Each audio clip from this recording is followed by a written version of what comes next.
menarik Pak. Saya sama Teh Rike kemarin dianggap berantem. Padahal kita adik kakak. Jangan lupa apa ya Teh? Korma, jangan lupa kiriman korma. Ya, silakan untuk Teh Rike. Nah, terima kasih Teh. Assalamualaikum warahmatullahi wabarakatuh. Salam sejahtera untuk kita semua. Om Swastiastu, Namo Buddhaya, Salam Kebajikan Rahayu. Yang kami hormati pimpinan dan anggota Komisi 6 DPR RI, yang kami hormati Direktur Utama PT Perusahaan Gas Negara, Direktur Utama PT Pertamina Hulu Energi beserta jajarannya. Terima kasih untuk pemaparannya, dan saya mulai juga dengan Asta Cita Pak Prabowo, Pak Andre. Ini Pak Andre bisa lihat di buku saya tuh paling depan adalah Asta Citanya Pak Prabowo.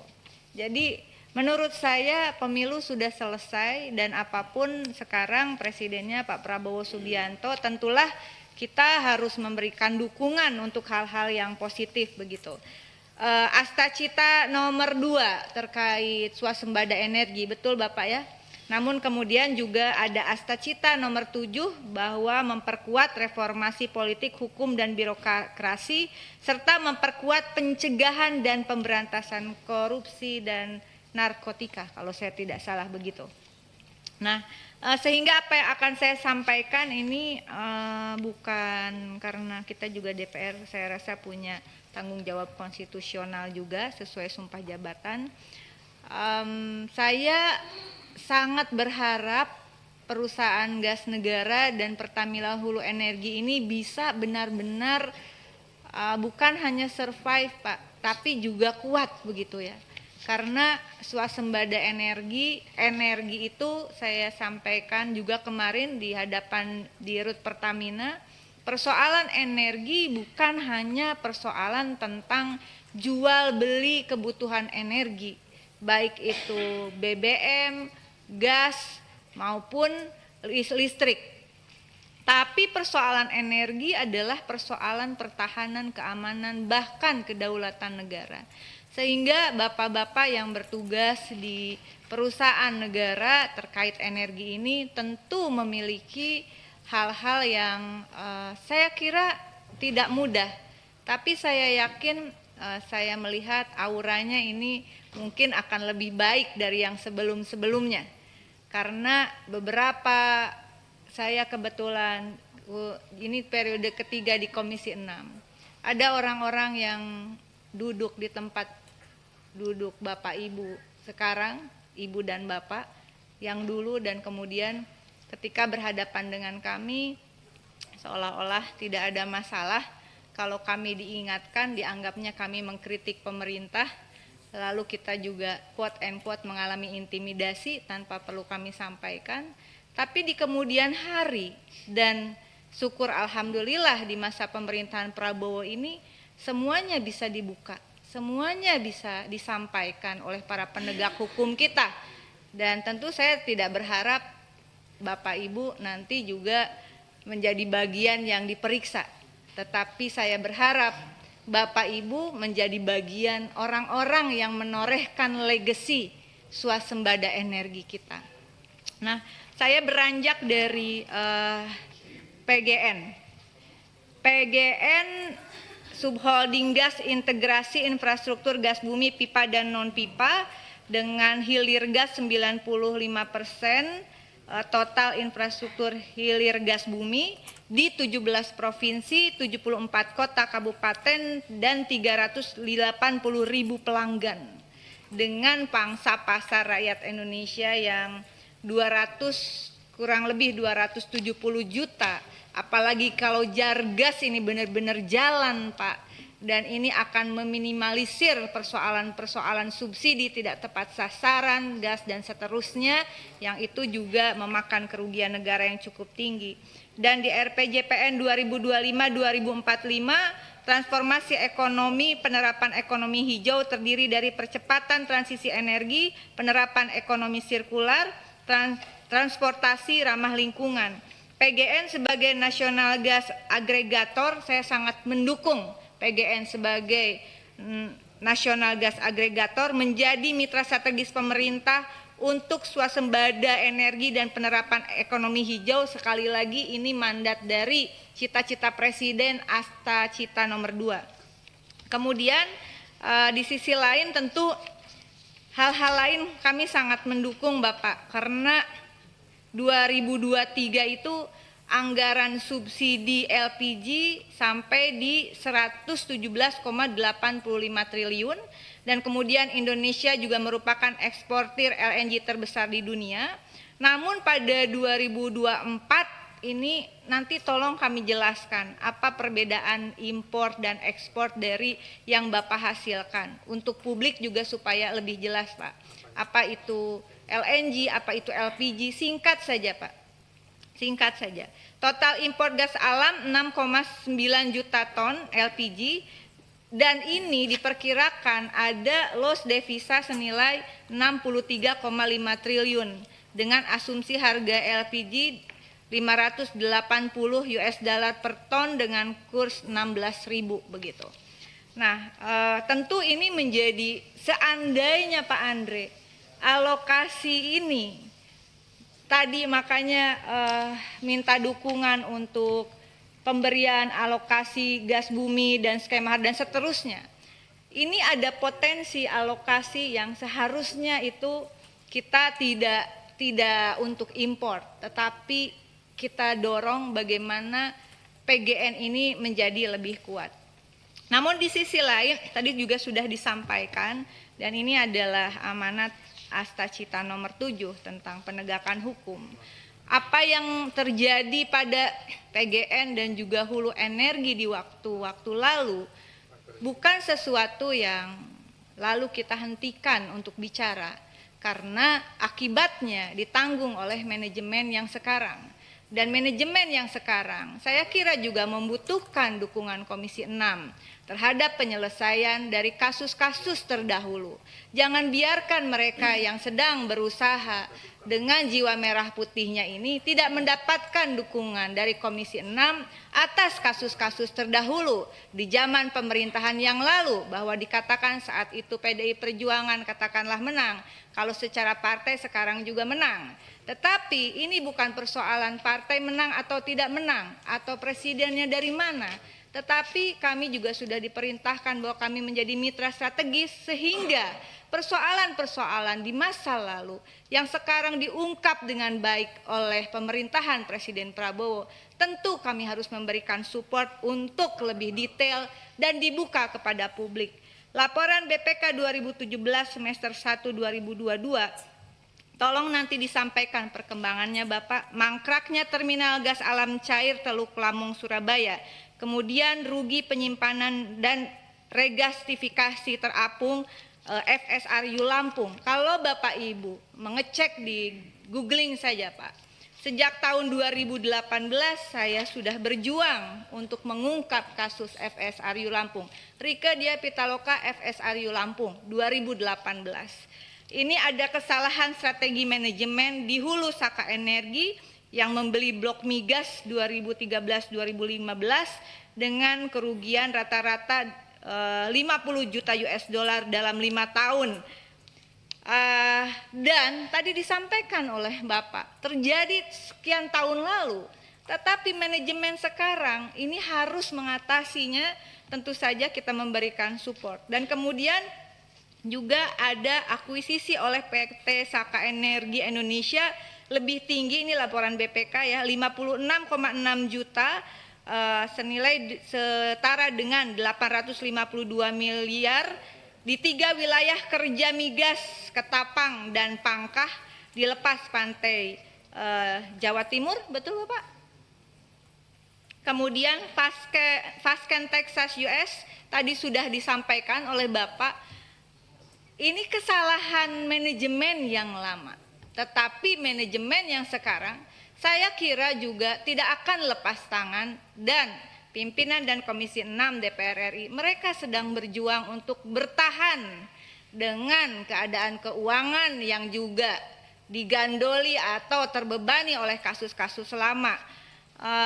NPV dari hasil perhitungan LAPI IPB untuk blok Ketapang 10 juta US dollar di bawah harga beli 87 US dollar begitu, dengan nilai harga pembelian itu 40,5 juta. Ini ada kemahalan senilai 30,5 US dollar. Kemudian pangkah harga pembelian ini kelebihan 11,28 juta US dollar dan Fasken 14,88 juta US dollar menurut BPK. Satu lagi tentang Ganfor. Ganfor ini juga Bapak Mas Andre, saya kira butuh dukungan. Agak yang dari awal saya mencermati kasus Ganfor ini ada kerjasama antara PGN dengan Ganfor. Saya nggak tahu itu. Dulu tuh Haryo kalau duduk di situ macam orang bener aja, sorry ya bulan puasa nih. Astagfirullahaladzim. Ya. Tapi bagaimana bisa ada substansi kontrak yang mempertaruhkan bukan hanya perusahaan negara tapi mempertaruhkan negara begitu? Tidak bisa suplai kargo PGN, betul Pak? PGN yang harus dan mereka belum bayar dong ke kita. Izin ya langsung. Izin langsung ya. Karena ini penting menurut saya potensi kerugiannya 22,4 triliun begitu. Mungkin yang pertanyaan Teh Rike ini Pak Koko bisa dijawab karena memang ini salah satu yang menjadi beban kita, beban negara loh ini. Prabowo. Ya, silakan Pak. Saya langsung aja khusus Ganfor Pak ya. Ya. Update sampai hari ini Ganfor sudah nge-file arbitrase, mereka sudah request for arbitration dan kita sekarang menyiapkan statement of defense. Jadi kami sudah menunjuk lawyer yang cukup gigih, cukup berani untuk Ganfor. Sebelumnya lawyer yang agak kurang berani lah. Nah kondisinya sekarang ini boleh dibilang terelevate sedikit posisi PGN karena waktu 2024 ini kita ada kewajiban kan mengirim 7 kargo. Nah 7 kargo, untuk kargo pertama, kargo kedua memang kita gagal kirim. Tapi once kita punya kargo ketiga, keempat, kelima untuk bisa ngirim, mereka malah menolak, tidak mau menerima dengan alasan mereka sudah procure sendiri, sudah melakukan pengadaan LNG sendiri. Dan konsultasi kita dengan lawyer kita bahwa sebetulnya syarat perjanjian antara PGN dengan Ganfor ini adalah mereka beli dari kita dan mereka harus menunjukkan buyersnya mereka. Buyersnya mereka itu menunjukkannya ya dengan adanya sales purchase agreement antara Ganfor dengan buyersnya karena mereka kan trader juga. Nah sampai sekarang memang mereka belum bisa menunjukkan dan spesifik tempat yang harus di deliver to LNG adalah di Jepang. Tapi mereka ini kemarin baru kirim macam-macam, ada di Cina, ada di Korea, ada di Jepang. Dan ini yang malah menguatkan posisi kita. Masih 50-50. Nah, tadi Ibu Rike bilang ruginya 22 triliun. Itu kalau kita melakukan willful misconduct. Willful misconduct itu artinya kita mengabaikan sama sekali kontrak antara Ganfor dengan PGN. Artinya PGN tidak ada upaya sama sekali untuk mencari.